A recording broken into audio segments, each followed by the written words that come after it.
Hi friends, इस video में हम एक थॉट के बारे में डिस्कस करेंगे।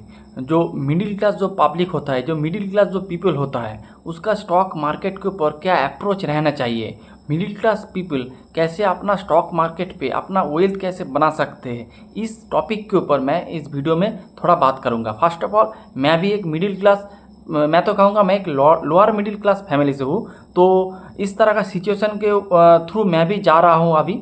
तो मेरे को इस बारे में जो मेरे को लगता है वही, और क्या क्या डिसीज़न हम ले सकते हैं इस सिचुएशन में, तो यही हम डिस्कस करेंगे इस वीडियो में। ये मेरा पर्सनल एक्सपीरियंस मैं इस वीडियो में शेयर करूँगा। तो first of all, by profession मैं एक प्राइमरी स्कूल का टीचर हूँ, और मेरे को जो मैं वेस्ट बंगाल में रहता हूँ, और इस प्रोफेशन में जो सैलरी है वो बहुत ही कम है।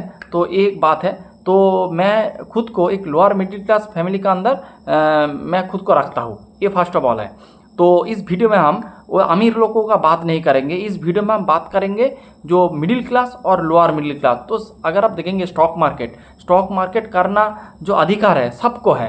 तो किसी का सपना हो सकता है हम 10 करोड़ बनाएंगे, किसी का 1000 करोड़, किसी का 1 करोड़, ये डिपेंड कर सकता है। जैसे एक लोअर मिडिल क्लास जो पब्लिक है वो 100 करोड़ 200 करोड़ का ख्वाब देख सकते, देखना जायज़ है, लेकिन वो उसका भी टारगेट एक फर्स्ट ऑफ ऑल 1 करोड़ हो भी सकता है। तो कैसे वो लोग उस गोल पे पहुंचेंगे, इस वीडियो में हम उसके बारे में डिस्कशन करेंगे। तो चलिए वीडियो को स्टार्ट करते हैं। फर्स्ट ऑफ ऑल, आपको अब तो कोई ना कोई तो आप जॉब कर ही रहा है, उसके साथ आपको एक्स्ट्रा इनकम करना पड़ेगा। तो फर्स्ट ऑफ ऑल आपको इनकम बढ़ाना पड़ेगा। तो इनकम कैसे बढ़ाएंगे, तो आपका जो मेन जो इनकम का सोर्स है वो तो है ही, उसके साथ आपको क्या करना पड़ेगा, उसके साथ आपको और कुछ एक्स्ट्रा इनकम करना पड़ेगा। अगर आप ट्यूशन कर सकते हैं, कोई छोटा मोटा बिजनेस कर सकते हैं, कोई भी आप अगर एग्रीकल्चर कर रहे हैं तो एग्रीकल्चर भी कर सकते हैं, कहीं से भी आपका एक्स्ट्रा इनकम जनरेट करना पड़ेगा। ये एक फर्स्ट ऑफ ऑल एक बात है।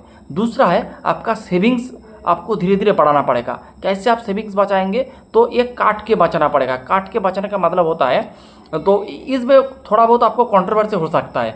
आप कोई भी कह सकता है आपको आपका लाइफस्टाइल कभी भी नीचे नमाना नहीं चाहिए, इस तरह का बातें अक्सर होता है। लेकिन मेरे को लगता है आपको सेविंग्स भी करना पड़ेगा। इससे क्या होगा, आपका डबल सिलेंडर इंजन हो जाएगा।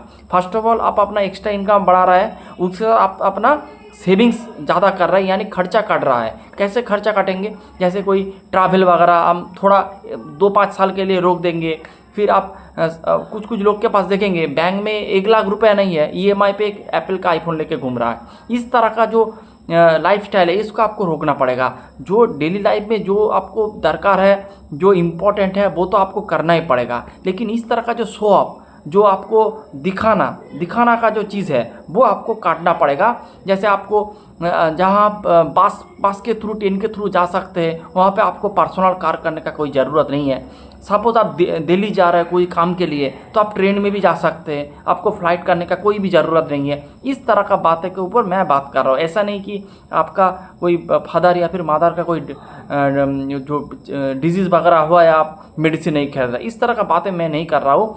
जो एक्स्ट्रा एक्सपेंसेस है, जो आपको जो थोड़ा पोस्टपोन कर सकते हैं, उस तरह का चीज़ों का आप थोड़ा पोस्टपोन करिए, और जो एक्स्ट्रा मनी होगा वो आप अपने स्टॉक मार्केट पे डिप्लॉय करना होगा। तो ये 2 हो गया। फर्स्ट ऑफ ऑल, आपका एक्स्ट्रा इनकम जनरेट करना पड़ेगा। दूसरा, आपका सेविंग्स बढ़ाना पड़ेगा, यानी आपको आपका जो एक्स्ट्रा जो खर्चा है, खर्चा को थोड़ा काटना पड़ेगा।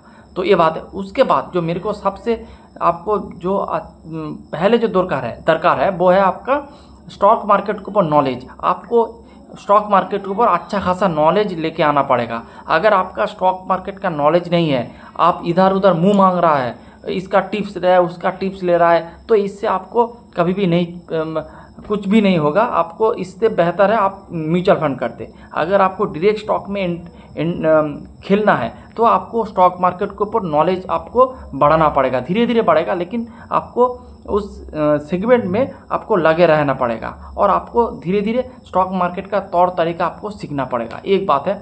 और एक बात है कि आपको हमेशा 100% डिप्लॉयमेंट रहना चाहिए।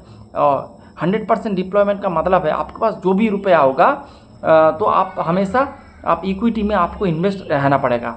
जो अब देखेंगे कुछ कुछ फंड मैनेजर अगर बोलते हैं या फिर कुछ जो बड़े बड़े जो इन्वेस्टर बोलते हैं हम थोड़ा अभी 30% कैश में बटा हुआ है। इस तरह का बातें जो मिडिल क्लास या फिर लोअर मिडिल क्लास पर्सन के लिए ये एकदम सही नहीं है, क्योंकि उस तरह का बड़े बड़े लोगों के लिए ये ठीक है, लेकिन हमारे जैसा छोटे छोटे इन्वेस्टर को हमेशा 100% डिप्लॉय रहना चाहिए, क्योंकि कब आप बुल मार्केट स्टार्ट हो जाएगा ये आपको बुल मार्केट कभी भी आपको नॉक करके नहीं आएगा। जब आएगा वो आएगा, और जब आएगा तो तब आप अपना मनी डिप्लॉयमेंट नहीं कर पाएंगे।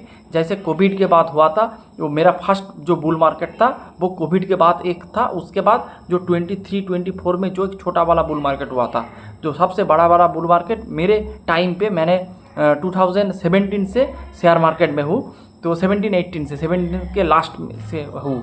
तो जो कोविड का जो बुल मार्केट था मेरे हिसाब से सबसे ज़्यादा उस टाइम पे कोई भी डिप्लॉयमेंट नहीं कर पा रहा था, हर एक स्टॉक भाग रहा था, 5% 10% करके भाग रहा था। तो एक बात है, तो 100% डिप्लॉयमेंट आपका फंड आपका इक्विटी में रहना चाहिए। तीसरा है आपका फोकस्ड, आपको इक्विटी के ऊपर फोकस रहना पड़ेगा। कुछ कुछ लोग क्या करते हैं, एक महीना 2 महीना 1 साल 2 साल फोकस रहे, फिर कब म्यूचुअल फंड करना स्टार्ट कर दिया, कब एफडी करना स्टार्ट कर दिया, कब दूसरे जो चीज़ों है कभी खबर हो तो ऑप्शन फ्यूचर स्टार्ट कर दिया। इस तरह का चीज़ों के ऊपर आपको डाइवर्ट नहीं होने का, आपको हमेशा फोकस्ड वे में इक्विटी के ऊपर आपको भरोसा करना पड़ेगा, क्योंकि अगर आपका जो नैया पार करेगा तो वो इक्विटी पार कर सकता है, ये मेरे को लगता है। तो एक बात है। फिर आपका जो फोकस रहेगा वो हमेशा हाई ग्रोथ बिजनेस के ऊपर फोकस रहेगा। आप कभी भी जो बड़े बड़े जो बिजनेस 5 लाख 10 लाख करोड़ का जो बिजनेस है उसके ऊपर आपको फोकस नहीं रहना पड़ेगा, क्योंकि उसमें आपको ग्रोथ नहीं मिलेगा। आपका कैपिटल छोटा है तो आपको छलांग लंबा मारना होगा, और लेकिन आपका रिस्क एंड रिवॉर्ड वो कैलकुलेट करके ही मारना पड़ेगा। लेकिन आपको ITC, HDFC bank, Asian paint इस तरह का जो बिज़नेस है इसके ऊपर आपको इन्वेस्ट नहीं करने का। आपको जो हाई स्पीड जो ग्रोथ इंजन है उसको पकड़ना पड़ेगा, और उसके साथ आपको बहुत अच्छे लेवल से उसको ट्रैक करना पड़ेगा। जो हाई ग्रोथ बिजनेस है उसका रिस्क भी बहुत ज़्यादा होता है, ये आपको बात आपके दिमाग में हमेशा रहना चाहिए। तो ये एक बात हो गया। फिर आपको डिसिप्लिन रहना पड़ेगा। आप जो काम कर रहे हैं आपके काम के ऊपर आपको भरोसा होना चाहिए, आपको आपके काम के ऊपर फेथ बिलीव रहना चाहिए। तो आपको हमेशा डिसिप्लिन वे में काम करना पड़ेगा, क्योंकि आप देखेंगे कुछ कुछ क्या करते वो सपोज़ जैसे लास्ट 1-2 साल में आप देखेंगे मार्केट उतना चल नहीं रहा है, तो इस टाइम पे लोग क्या करेंगे, इक्विटी से अपना एक्सपोजर कमा के वो लोग गोल्ड में इन्वेस्ट कर देंगे। अगर आप देखेंगे गोल्ड जो 1.8 लाख में जो इन्वेस्ट किया था वो अभी गिर के आ चुका है ऑलमोस्ट 1.5। तो इस तरह का चीज़ें नहीं करना चाहिए। आपको हमेशा डिसिप्लिन और फोकस रहना पड़ेगा। उसके साथ आपको हमेशा पेशेंस रखना पड़ेगा, क्योंकि आप देखिए कुछ टाइम क्या होता है, आपका बिजनेस बहुत बढ़िया कर रहा है, पीआर्स को बीट कर रहा है, रेवेन्यू टॉप लाइन अच्छे से ग्रो कर रहा है, मार्जिन इंप्रूवमेंट हो रहा है, शेयर आपका जो मार्केट शेयर वो गेन कर रहा है, पैट भी इंक्रीज हो रहा है, ROE का लेवल बढ़ रहा है, फिर भी आप देखेंगे आपका स्टॉक नहीं चल रहा है। इस तरह का सिचुएशन रहेगा। इस तरह का सिचुएशन में आपको अपना पेशेंस रखना पड़ेगा, उसके साथ आपको बिजनेस को भी अच्छे से ट्रैक करना पड़ेगा।